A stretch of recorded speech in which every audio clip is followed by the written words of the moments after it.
Desde el cuarto día de la creación, Dios estableció el calendario del hombre a través de dos lumbreras que la Biblia denomina, la mayor y la menor, sirviendo de señales para las estaciones, los días y los meses. A partir de ese día, el relato bíblico no menciona más datos del calendario hasta el diluvio, haciendo relación al año 600 de la vida de Noé, para marcar el inicio de las lluvias. Génesis capítulo 7, versículo 6. Era Noé de 600 años cuando el diluvio de las aguas vino sobre la tierra. El método para conocer cuántos años había transcurrido desde la creación hasta el año 600 de la vida de Noé, se puede obtener a través de las genealogías de la descendencia de Adán, el cual podemos encontrar en el capítulo 5 del libro de Génesis. Si sumamos esas genealogías bíblicas hasta el año 600 de Noé, nos da la fecha cronológica del año 1657 contado a partir de la creación, año en que da inicio el diluvio en la tierra. Versículos más adelante, el texto nos revela el día y el mes en que empezó la inundación. Génesis capítulo 7, versículo 11. El año 600 de la vida de Noé, en el mes segundo, a los 17 días del mes, aquel día fueron rotas todas las fuentes del grande abismo, y las cataratas de los cielos fueron abiertas. Los meses y los años en la Biblia no se contabilizan de la misma manera que el hombre hoy en día lo hace. Los meses, por ejemplo, se nombran numéricamente: mes primero, mes segundo, mes tercero y hasta completar con el mes duodécimo, o mes 12. A través de los diferentes libros del Antiguo Testamento de las Sagradas Escrituras, podemos evidenciar los 12 meses que conforman el año bíblico de forma numérica. También se evidencian en algunos versículos 4 meses con nombres de origen sumerios, como Aviv, Sif, Etanim y Bul. Igualmente, el reino de Judá, después de regresar a Jerusalén del exilio en Babilonia, adopta el calendario caldeo con nombres de meses como Nisán, Iyar, Sivan, y así sucesivamente hasta completar los 12. Pero en este estudio, no daremos relevancia a los nombres de los meses sumerios ni babilónicos, sino a los numéricos.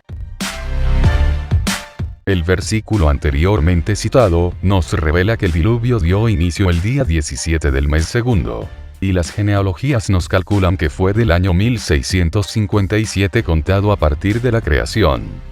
5 meses después, el arca reposó sobre el monte Ararat, es decir, el día 17 del mes séptimo del mismo año. Génesis capítulo 8, versículos 3 y 4. Y las aguas decrecían gradualmente de sobre la tierra, y se retiraron las aguas al cabo de 150 días. Y reposó el arca en el mes séptimo, a los 17 días del mes, sobre los montes de Ararat. Notemos algo importante en el anterior versículo. Las aguas decrecieron gradualmente en un tiempo de 150 días, evidenciando 5 meses de 30 días completos. Como ya habíamos mencionado, a través de toda la narración histórica de la Biblia, podemos encontrar el conteo de los meses, desde el mes primero, nombrado en el libro de Éxodo capítulo 12, versículo 2, hasta el mes duodécimo, nombrado en el libro de Esther, capítulo 9, versículo 1. De acuerdo a las anotaciones de Génesis capítulo 8, versículos 3 y 4, nos hace discernir que los meses para el tiempo del diluvio eran de 30 días completos, que, multiplicado por 12, el resultando para los días del año sería de 360. Para resumir, a partir del diluvio, los años empezaron a contabilizarse con 360 días, o con 12 meses de 30 días completo cada uno. En un estudio anterior titulado, Como en los días de Noé, evidenciamos que, antes de darse el juicio diluvial, el calendario era de 364 días. Pero las profecías bíblicas apuntan que, en el momento de iniciar un juicio por parte de Dios, los días se acortan. Y fue precisamente lo que sucedió al iniciar el juicio diluvial, revelado en Génesis capítulo 8, versículos 3 y 4. El capítulo 24 del Evangelio de Mateo nos profetiza que, para el juicio que se dará antes de la segunda venida de nuestro Señor Jesucristo, los días se acortarán. Por lo anterior expuesto, surge un interrogante basado en Génesis capítulo 8, versículo 3 y 4, el cual nos evidencia que al dar inicio al diluvio, los años eran de 360 días. Entonces, ¿en qué punto de la historia bíblica después del diluvio cambió el calendario a 365 días como se da en estos tiempos actuales? Para dar respuesta a esta pregunta y lograr el entendimiento pleno, es necesario profundizar más en este estudio. Después del diluvio, cuando la tierra se restableció de la inundación universal, la tarea encomendada por Dios a las 8 personas del arca, era la de procrear y llenar la tierra. El tiempo transcurrió, y con varias generaciones desde Noé, y ya repoblada la tierra, Dios escoge a un hombre para que, a través de su descendencia, establecer un pueblo sagrado con la promesa de vivir en una tierra fértil. Para Israel, nombre al que Dios le dio al nuevo pueblo, el proceso no sería fácil, toda vez que tendrían que pasar por grandes dificultades. Entre esas, la esclavitud por parte de un imperio opresor que había surgido siglos antes. Y posteriormente, la travesía por un desierto que lo conduciría hacia la tierra prometida. Una de las primeras ordenanzas que Dios le da al pueblo de Israel, fue guardar el mes de Abib para celebrar la Pascua, en el que conmemoraría anualmente su liberación de la esclavitud de Egipto. Deuteronomio capítulo 16, versículo 1. Guardarás el mes de Abib, y harás Pascua a Jehová tu Dios. Porque en el mes de Abib te sacó Jehová tu Dios de Egipto, de noche. La palabra Abib, en hebreo, traduce al español primavera. El libro de Levítico nos confirma que Dios ordenó celebrar la Pascua en el mes primero. Levítico capítulo 23, versículo 5. En el mes primero, a los 14 del mes, entre las 2 tardes, Pascua es de Jehová. Entonces, de acuerdo a los anteriores versículos, el mes de Abib es el mes primero del calendario bíblico. Y sería el mes en que celebraría el pueblo de Israel las primeras fiestas solemnes. Entre esas, la Pascua. En el mes de Abib, la primavera da inicio en el hemisferio norte, zona horaria donde se localiza geográficamente el actual Medio Oriente o la nueva nación de Israel, que es la tierra prometida de la historia bíblica. Por otro lado, el pueblo de Israel al establecerse en la tierra prometida, la labra para desarrollar la agricultura, siendo el grano de cebada y trigo las principales materias primas para su dieta alimenticia. Y es precisamente por esa actividad, donde aprenden a diferenciar las estaciones del año, principalmente la primavera. En la región del Medio Oriente, a pesar de darse las 4 estaciones, no cae nieve durante el invierno, sino intensas lluvias. En el inicio de la primavera el grano de cebada empieza a madurar. Y para el final, el turno de maduración es para el grano del trigo. Levítico capítulo 23, versículo 6. Y a los 15 días de este mes es la fiesta solemne de los panes sin levadura a Jehová. 7 días comeréis panes sin levadura. Notemos lo que el anterior versículo nos revela, el cual, Dios ordenó al pueblo de Israel comer durante 7 días panes sin levadura.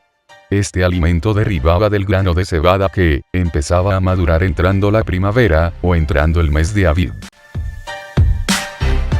Para resumir, la primavera marca el inicio del año bíblico, llamado también año agrícola. Científicamente es, al comenzar el equinoccio de primavera, derivando igualmente al comportamiento de las fases lunares. En lo que respecta a las fases lunares, solo hay 2 en el calendario de 360 días o bíblico así. La luna nueva, que se percibe en el cielo oscuro con el primer filamento de luz en forma de cuerno.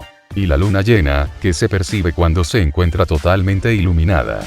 Estas 2 fases tienen un periodo de 15 días cada una, dándose primero el periodo de luna nueva, marcando bíblicamente el inicio del mes. Aunque la Biblia no revela explícitamente que la luna nueva marca el inicio de mes, el idioma hebreo en que fue escrito el Antiguo Testamento, sí lo hace. La palabra hebrea para mes, es Odesh, conteniendo también 3 significados en español así. La primera, luna nueva. La segunda, mensualmente. Y la tercera, primer día del mes. Desde la perspectiva del lenguaje hebreo se sobreentiende, y va implícito, que la luna nueva da comienzo al mes. Esta es la razón de por qué no hay discusión entre las diferentes corrientes judías como las rabínicas y las caraítas, entre otras. Esta palabra Odesh aparece 275 veces en la Tanaj, de las cuales 254 se traduce como mes, 20 como luna nueva, y 1 como mensualmente. Hay una información muy importante que no podemos dejar de mencionar, encontrándose escrito en el capítulo 23 del libro de Levítico ya citado así. Levítico capítulo 23, versículo 5. En el mes primero, a los 14 del mes, entre las 2 tardes, Pascua es de Jehová. Esta expresión entre las 2 tardes tiene un significado muy importante para conocer a qué hora comienza un nuevo día en el calendario bíblico. Mientras que en nuestro calendario occidental o gregoriano da inicio a las 12 de la medianoche, en el calendario bíblico no es igual. Toda vez que el día comienza con el crepúsculo de la tarde. Es decir, cuando ya siendo de tarde, empieza a anochecer. O como decimos popularmente, cuando está entre oscuro y claro. La palabra crepúsculo significa, cuando raya el día o la noche. Toda vez que se da el crepúsculo de la tarde y el crepúsculo de la mañana. Este es el motivo por el cual el versículo bíblico encierra el día con la expresión, entre las 2 tardes. Es como decir en nuestro calendario para definir un día completo, entre las 2 medias noches. Después de haber explicado todos estos conceptos que componen el calendario bíblico, podemos concluir que, con la llegada de la primera luna nueva a la entrada de la primavera, da inicio el año bíblico, siendo nombrado este mes primero en los textos sagrados, como Aviv, o mes de primavera. Igualmente, en los relatos del diluvio ya explicado, podemos conocer que los meses se componían de 30 días completos, que al ser multiplicado por los 12 meses que evidencia la Biblia, conformaba un año de 360 días. En la antigüedad, era necesario que los hombres dedicaran mucho tiempo en observar el transcurrir de las lumbreras, para estar atento a las cosechas en los tiempos de siembra y siega. Hoy en día, por el avance de la ciencia, el hombre ha dejado de mirar al cielo. Pero para el día, el mes y el año en que Dios traiga los juicios a la tierra, desde ese día, el hombre volverá a levantar la vista. El que tenga oídos, que oiga. Retomando el interrogante, ¿en qué punto de la historia bíblica después del diluvio cambió el calendario a 365 días como se da en estos tiempos actuales? Para dar respuesta, necesitamos el discernimiento total por parte del Espíritu Santo, el cual nos brinda un pasaje escrito en el libro de Isaías, capítulo 38, donde nos narra que Ezequías, rey de Judá, enfermó gravemente, y en su lecho de muerte recibió la visita del profeta Isaías, donde le anunciaba por boca de Dios, que ordenara su casa porque iba a morir. El rey, al escuchar al profeta, lloró intensamente recordándole a Dios que siempre hizo lo agradable a sus ojos, siendo escuchado por Dios, alargándole la vida por 15 años más. Lo interesante del relato no fue que Dios alargó la vida de Ezequías, sino la señal de retroceder 10 grados la sombra del sol, en el reloj de Acaz. De acuerdo a información astronómica realizada por los científicos actuales, el círculo imaginario de la Tierra está dividido en 360 grados, que, al dividirse entre las 24 horas del día, nos daría un resultado de 15 grados por hora o por cada 60 minutos. Entonces, si la sombra del Sol retrocede 10 grados, y siendo esos 10 grados las 2/3 partes de 15, o de 60 minutos, concluimos que Dios retrocedió la sombra en 40 minutos. Este hecho científicamente, según investigaciones, puede hacer énfasis en el alargamiento de una trayectoria cósmica, produciendo asimismo que los años se aumentaran en 5 días. Es decir, ya no serían de 360 días como en el tiempo después del diluvio, sino de 365 como en nuestro tiempo actual. Pero este es un hecho que los científicos aún no han podido comprobar, quedando solo en hipótesis.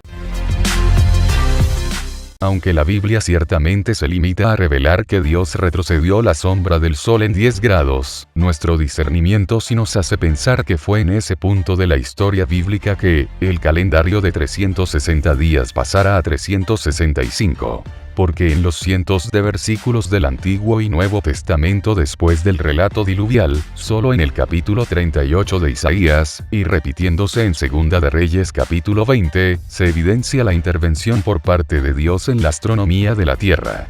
Igualmente, datos históricos evidencian que, aproximadamente 7 siglos antes de Cristo, las civilizaciones antiguas comenzaron a notar cambios en las estaciones climáticas, el cual afectaban sus cultivos, coincidiendo aproximadamente la fecha en mención, con nuestra cronología bíblica. Estos cambios originaron que las civilizaciones antiguas como la babilónica por ejemplo, ajustaran su calendario a las nuevas condiciones del tiempo. Con toda la información que la Biblia nos brinda para conocer el calendario bíblico, y al discernimiento que nos da el Espíritu Santo, podemos conocer mejor los tiempos sagrados de hoy en día. En la semana final del mes de marzo del 2024, el mundo católico celebró erróneamente la Pascua. Es decir, la celebró entrando la primavera, pero no en el tiempo que ordena el versículo 5 del capítulo 23 del libro de Levítico. El pasado 22 de marzo del 2024, comenzó la primavera en el hemisferio norte. Y para el próximo 8 de abril del mismo año, dará inicio la primera luna nueva de la primavera, con el primer filamento de luz en el cielo. Requisito indispensable para discernir que empezó un nuevo año bíblico. Para dar cumplimiento al versículo 5 del capítulo 23 del libro de Levítico, es necesario esperar entonces 14 días más para celebrar la Pascua, marcando en nuestro calendario occidental, el 22 de abril del 2024. El propósito de este estudio, es que las personas conozcan el sistema del calendario que Dios instauró para la humanidad. Con el juicio que está profetizado para el fin de los tiempos, esperamos un nuevo cambio en el calendario bíblico, pasando de 365 días que tenemos actualmente, a 360 para cuando den inicio el día de la ira de Dios. El desconocimiento bíblico en las mentes de las personas, hace que no disciernan espiritualmente lo que sucede a su alrededor, y por ende, no permanecen en vela para esperar en santidad, la segunda venida de nuestro Señor Jesucristo. Que la paz del Todopoderoso esté con todos ustedes. Amén.